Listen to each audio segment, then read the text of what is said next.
Hola, bienvenidos otra vez a estos vídeos de Historia de la Filosofía. Pienso dedicar este y alguno más después a la figura de Francisco Suárez. Una figura que requiere más de 10 minutos o un cuarto de hora como mucho, que es conveniente que duren estas lecciones a través de YouTube. Por eso, en esta primera, haré una semblanza general de Francisco Suárez para después hablar de su filosofía política, de su metafísica, de su idea de libertad, etc. Bien, Francisco Suárez nació en Granada en 1548 y falleció el año 1617. Fue llamado el doctor eximio y guarda una gran semejanza con Santo Tomás en cuanto que tiene ante sí una inmensa cantidad de fuentes cada vez que pone su pluma sobre el papel. Conoce a fondo a Platón, Aristóteles, a los comentadores de ambos, a los neoplatónicos, Plotino, Plutarco, Proclo y otros, a los escolásticos, sean dominicos, franciscanos o jesuitas, a los nominalistas, los árabes, los renacentistas, los averroístas latinos, etc.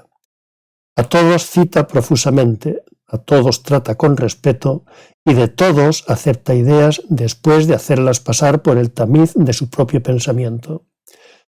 Su sistema filosófico, bien trabado, es un compendio o resumen de todo cuanto había llegado hasta él. Su influjo en la filosofía posterior se extiende hasta Hegel, según Heidegger, que afirma: Suárez es el pensador que ha influido más fuertemente en la filosofía moderna. Descartes depende directamente de él. Añade a continuación que la primera sistematización y exposición ordenada de la metafísica es obra suya. Hay que pensar, pues, que la filosofía moderna comienza con Francisco Suárez. ¿Por qué entonces todos los manuales de historia de la filosofía dicen que comienza con el racionalismo cartesiano, como si éste hubiera surgido de la nada? Si lo que dice Heidegger fuera falso o exagerado, habría que conceder veracidad a los manuales, pero no lo es, porque al menos en la línea del tiempo muchos temas de la filosofía moderna están previamente presentes en los escritos de Suárez. Hay un dato ajeno a esos contenidos, un dato externo e instrumental que sirve para empezar a avalar las afirmaciones de Heidegger, y es que Suárez fue un autor que se estudió en toda Europa durante el siglo XVII. Sus disputaciones metafísicas, 2000 páginas de metafísica inaccesible al lector no versado en filosofía, se editaron por primera vez en Salamanca el año 1597, en Venecia en 1599, en Maguncia en 1605, nuevamente en Maguncia, en París y en Venecia el mismo año 1605, siendo estas solamente las primeras ediciones.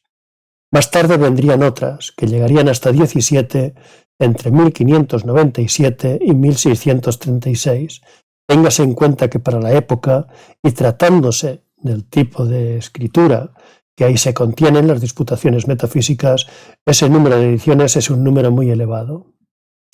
Dice Gilson que esta profusión de ediciones se debió a que la obra de Suárez fue un tratado moderno de metafísica que por primera vez en 2000 años se independizaba del texto aristotélico, lo cual sucedió en un siglo, el llamado siglo del genio, siglo XVII, que tenía necesidad de algo más que de una lista de comentarios de Aristóteles o de escritos escépticos al estilo de Montaigne.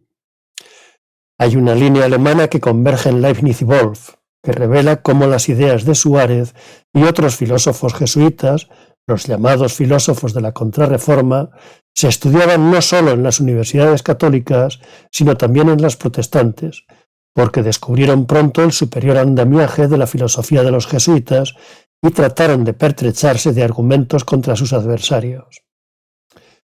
Tan amplia y profunda fue la influencia de Suárez y de Arriaga, Toledo, Fonseca y otros, que la Compañía de Jesús se llegó a llamar en los círculos universitarios Compañía Metafísica. Hay una comunidad de estilo entre Suárez y la filosofía alemana del siglo XVII. Las disputaciones fueron el manual básico de la mayoría de los profesores alemanes de filosofía. A Scheibler, que destaca sobre los demás, se le denominó el Suárez protestante. Fue autor de una obra llamada Opus Metaphysicum, que se editó también en Inglaterra.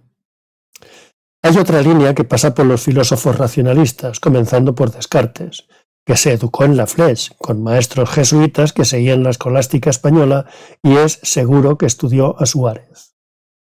Los conceptos de modo, acto virtual, distinción, realidad objetiva y realidad formal que utiliza en sus escritos, Descartes quiero decir, son propios del filósofo granadino. También se nota su presencia en Spinoza.